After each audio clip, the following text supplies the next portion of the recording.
नमस्ते बच्चों, एक बार फिर इतिहास के इस वीडियो में पुनः आप लोगों का स्वागत है। बच्चों, इस वीडियो के पहले आप लोगों को इसी पाठ से संबंधित मैं कुछ वीडियो बना के आप लोगों को भेजा था। हमारे ख्याल से आप लोगों को पसंद आया होगा। बच्चों, इस पाठ का नाम है आपका इतिहास लेखन भारतीय परंपरा। तो इस पाठ के अंदर आप लोगों की अगली हेडिंग है स्वतंत्रता कालखंड का इतिहास लेखन। बच्चों, जैसा कि जानते हैं 15 अगस्त 1947 के पहले हमारा देश अंग्रेजों के अधीन था। अंग्रेजों की सत्ता थी। अंग्रेज भारत देश में व्यापार करने के लिए आए, अपने कपड़ों के लिए, अपनी वस्तुओं को बेचने के लिए। धीरे धीरे उन लोगों ने राजनीति में हस्तक्षेप करके अपनी सत्ता को स्थापित कर लिया। सत्ता को स्थापित करने के बाद अंग्रेजों ने भारत देश का हर तरह से शोषण किया। सामाजिक, आर्थिक, राजनीतिक सब तरह से शोषण किया, परेशान किया, भारतीयों को सताया, यहाँ तक कि काले गोरे का भेदभाव करने लगे, भारतीयों को हे दृष्टि से देखने लगे। तो ऐसे समय में हमारे देश के कुछ महान पुरुषों में जन जागृति थी। इन लोगों ने भारत देश को से अंग्रेजों को हटाने के लिए आंदोलन किए। जैसा कि आप लोग खुद पीछे की इतिहास में 1857 का राजकीय विद्रोह पढ़ के आए। उसमें तमाम स्वतंत्रता संग्राम सेनानियों, तमाम महापुरुषों का नाम आप लोगों के सामने आता है। तो बच्चों, इतनी कठिन लड़ाई लड़ने के बाद हमारा देश 15 अगस्त 1947 को आज़ाद हुआ। इतना सब होने के बाद भी जब सत्ता हमारे भारत देश के लोगों के हाथ में आई तो भारत की स्थिति बहुत ही दयनीय थी, बहुत ही खराब थी, अस्त व्यस्त थी। चाहे वह सामाजिक स्थिति हो, चाहे वह आर्थिक हो, चाहे राजनीतिक हो, सब तरह से चारों तरफ से अस्त व्यस्त दिखाई देता था। धीरे धीरे देश को आगे बढ़ाने का काम किया। तो इस हेडिंग के अंतर्गत इस बात को जानेंगे। बच्चों, इसने क्या किया है? देखिए, उस समय आज़ादी के बाद बाबा साहब आम्बेडकर का फोटो है। इन्होंने जो भी आप जानने जा रहे हैं, इन्होंने अपने संविधान में विशेष योगदान दिया है। चाहे वह दलित वर्ग हो, चाहे वह कोई भी वर्ग का व्यक्ति हो, सबके लिए इन्होंने साधन सुविधाओं को उपलब्ध कराया। तो ठीक है बच्चों, आप लोग इस हेडिंग के अंतर्गत यही बात को जानेंगे। एक और राजवंशों के इतिहास को महत्व देने वाला इतिहास लेखन किया जा रहा था। उसी समय सामाजिक, सांस्कृतिक, आर्थिक इतिहास लिखना प्रारंभ हुआ था। समाज विज्ञान, अर्थव्यवस्था, राजनीतिक, धार्मिक विचारधाराएं अनुभव होने लगी थी, जो निम्न है। अभी बच्चों, आप लोगों को मैंने बताया कि जब हमारा देश स्वतंत्र हुआ, हमारे देश की स्थिति सामाजिक, आर्थिक, राजनीतिक सभी क्षेत्रों में पिछड़ी हुई थी। विज्ञान की उतनी खोज नहीं हुई थी। साथ में समाज में प्रचलन, परंपराएं, रीति रिवाज बहुत बेढंग के थे, जिससे लोग त्रस्त थे। लेकिन धीरे धीरे इसका सुधार किया गया। बाद में राजनीतिक प्रक्रियाएं, धार्मिक प्रक्रियाएं सब में परिवर्तन लाया गया। परिवर्तन लाने का मतलब तात्पर्य है बच्चों कि जब पहले हमारा देश स्वतंत्र था, तो अंग्रेजों के अधीन था, तो अंग्रेजों के कानून नियम से हमारा देश चलता था।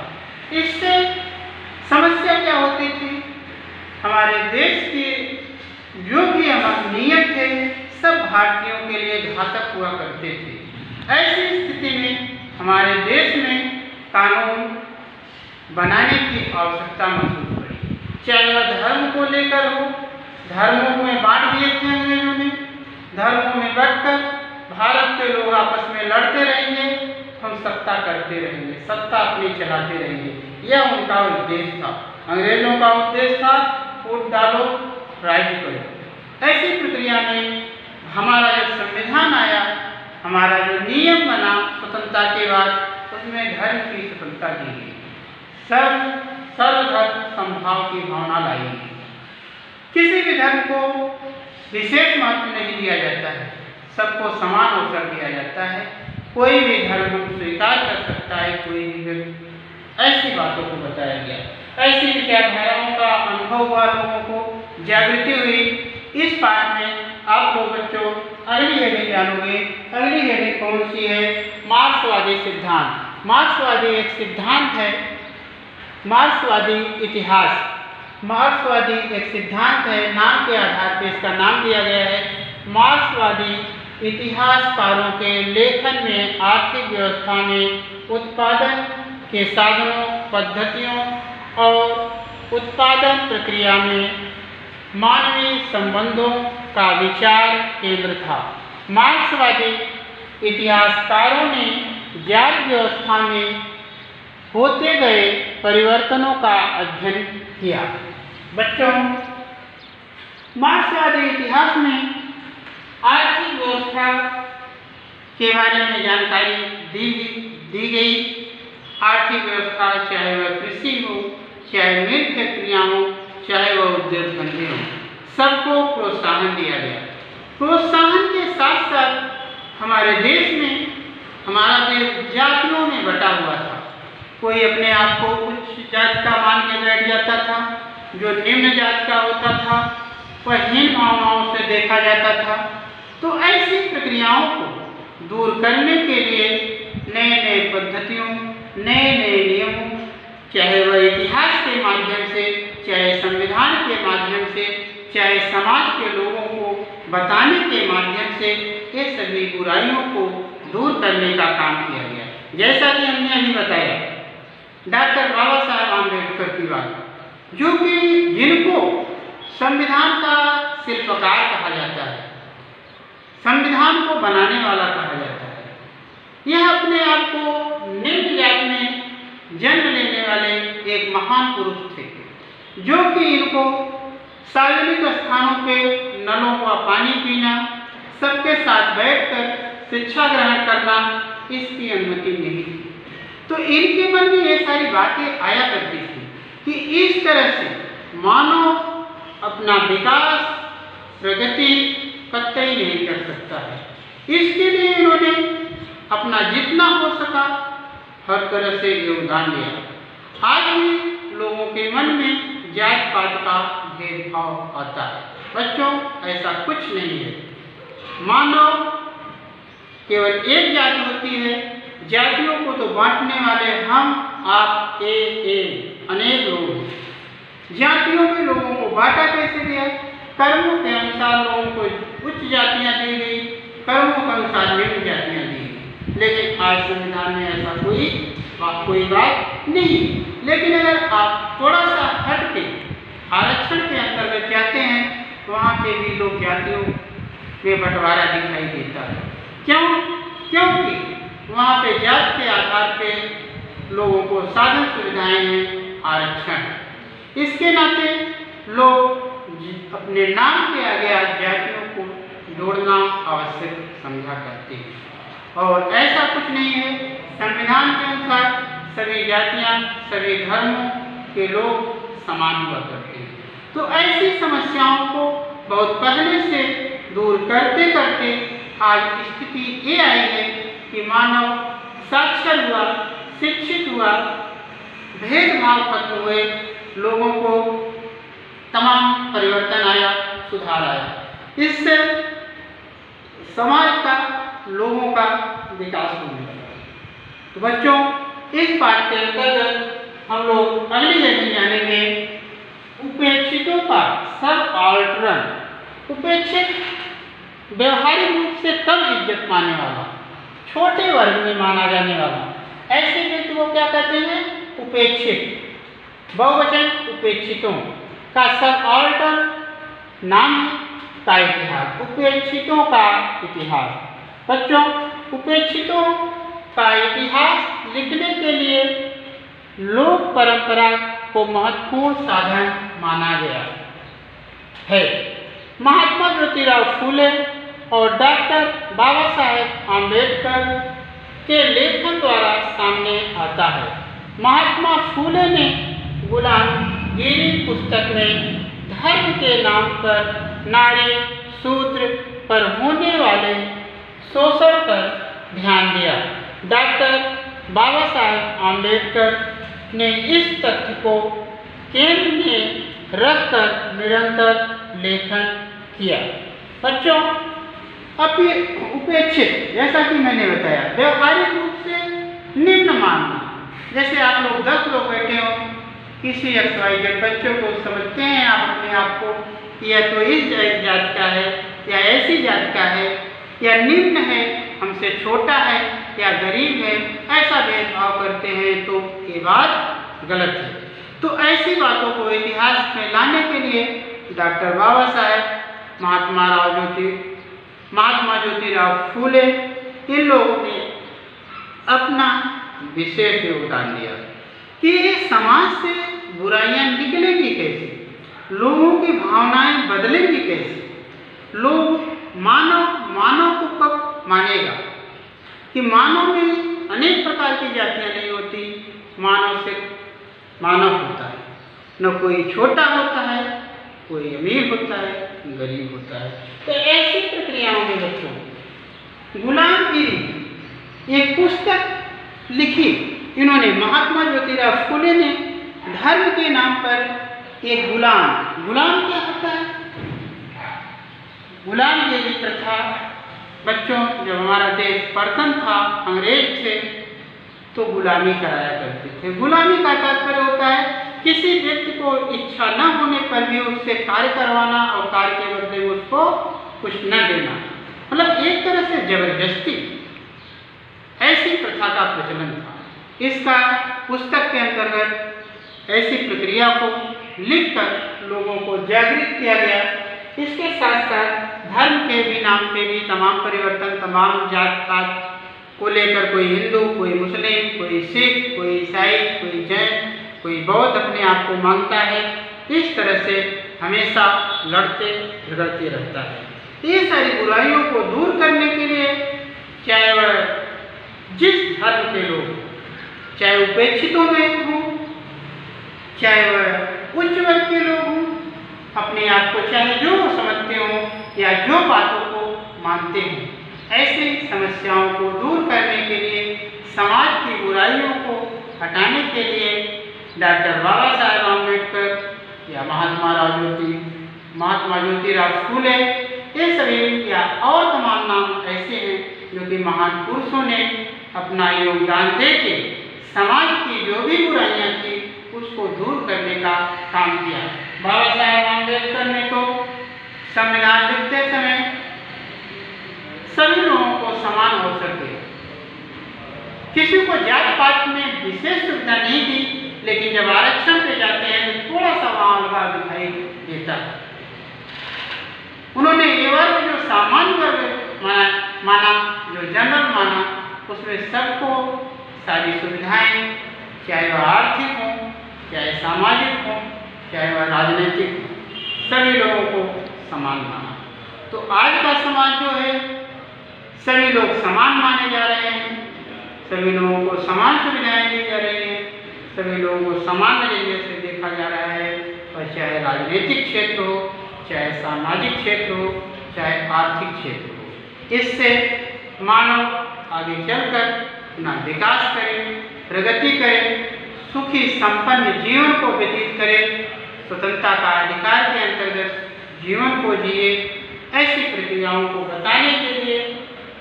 बताते हुए इस सभी महान पुरुषों ने समाज से बुराइयों को निकालने का काम किया है। तो ऐसे महान पुरुषों को हम सभी लोगों को प्रणाम करना चाहिए।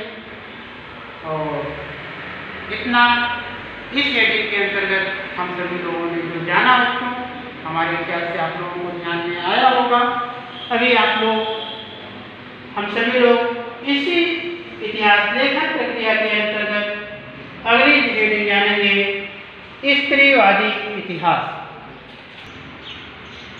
स्त्रीवादी इतिहास बच्चों, अभी आप लोगों का इस पाठ का लास्ट हेडिंग आप लोग जानेंगे, स्त्रीवादी इतिहास। भारतीय इतिहास लेखन के क्षेत्र में प्रारंभ में मुख्यतः पुरुष अध्येता कार्यरत थे। स्त्रियों द्वारा लिखे गए साहित्य का अनुसंधान अथवा शोध कार्य और संकलन करना भी आवश्यक था। इतिहास में स्त्रियों ने जो अपना स्थान बनाया था उसका नया सिरे से विचार होना आवश्यक था। 19वीं शताब्दी में स्त्रियों के विषय में लेखिका ताराबाई शिंदे का नाम अग्रणी है। पुरुष प्रधान व्यवस्था और जाति व्यवस्था का विरोध दर्शाने वाला लेखन किया। 1882 में प्रकाशित उनकी स्त्री पुरुष तुलना पुस्तक भारत का प्रथम स्त्रीवादी लेखन माना जाता है। महाराष्ट्र की पंडिता रमाबाई भारत में डॉक्टरी कार्य करने वाली पहली स्त्री डॉक्टर रखमाबाई का निबंध है। महाराष्ट्र में दलित स्त्रियों के दृष्टिकोण से सामाजिक वर्गजात आदि बातों के संदर्भ में लेखन किया गया है।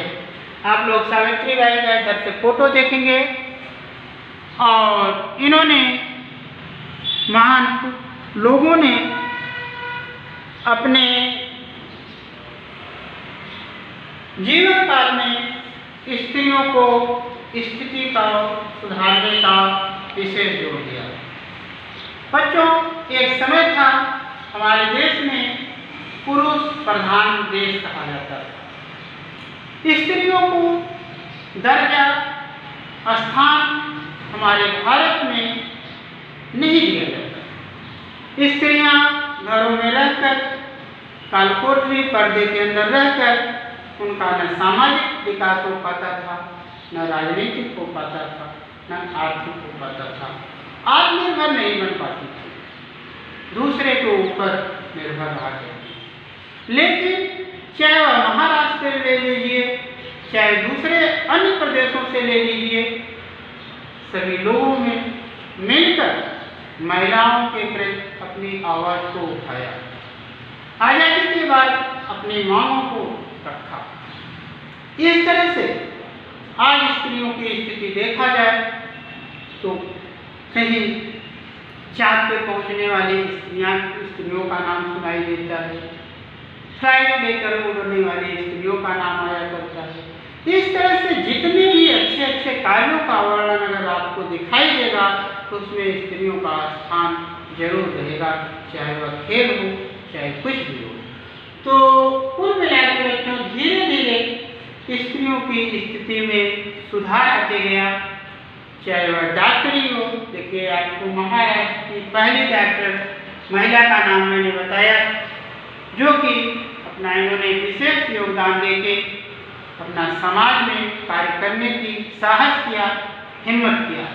पहले बच्चों स्त्रियों की स्थिति इतनी दयनीय थी, उनको घरों में रहना, घर का ही काम करना, शिक्षा प्राप्त करने के लिए विद्यालय में जाना या और तमाम प्रकार की सुविधाएं थी। लेकिन धीरे धीरे स्वतंत्रता के बाद हमारे संविधान के अनुसार बहुत सारी सुविधाएं दी गई, इनको आरक्षण भी दिया गया। हर जगह इनका दर्जा होता है, स्थान होता है, चाहे कोई भी क्षेत्र हो। आज स्त्रियों की स्थिति कुल मिला के आगे बढ़ते हुए मैं इसके इस हेडिंग के पहले आप लोगों को यूरोपीय स्त्रीवादी इतिहास बताया था, लेकिन ये इतिहास जो है स्त्रीवादी इतिहास है, ये भारत का है।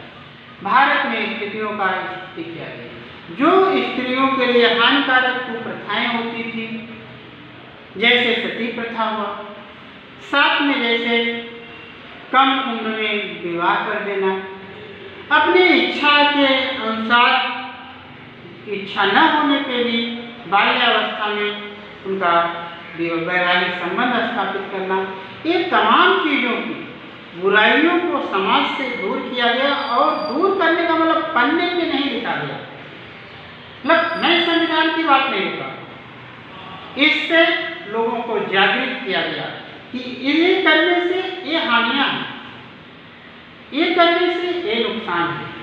ऐसी प्रक्रियाओं को आगे बढ़ाते हुए समाज के लोगों को हित को देखते हुए, चाहे वह टेलीविज़न का माध्यम हो, चाहे प्रचार प्रसार का माध्यम हो, चाहे जनजागरण का माध्यम हो, चाहे भाषा, चाहे किसी भी माध्यम से स्त्रियों को आगे बढ़ने के लिए उनके अधिकारों को बताने का कार्य किया गया।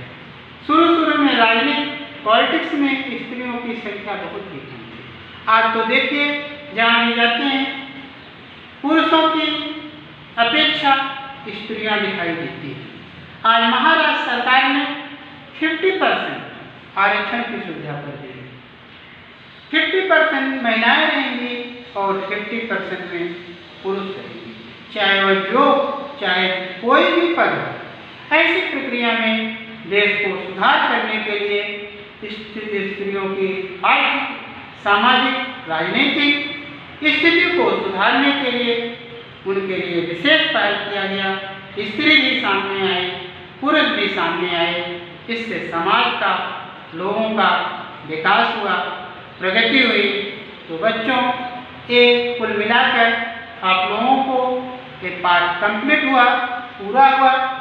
इसके पीछे जो स्वाध्याय दिया है, जो कॉपी में आप लिखते हैं, घर काम में लिखकर 200 पेज की कॉपी पे जिस पे लिखना शुरू किए हैं, उत्तर को लिखकर आप लोग उसको फोटो खींचकर उनको भेजिए। उसमें जो गलतियाँ रहेंगी वो हम बताएंगे। इसके साथ साथ अगला पार्ट नेक्स्ट वीडियो में हम लोग पढ़ेंगे। तब तक के लिए अनुमति, धन्यवाद।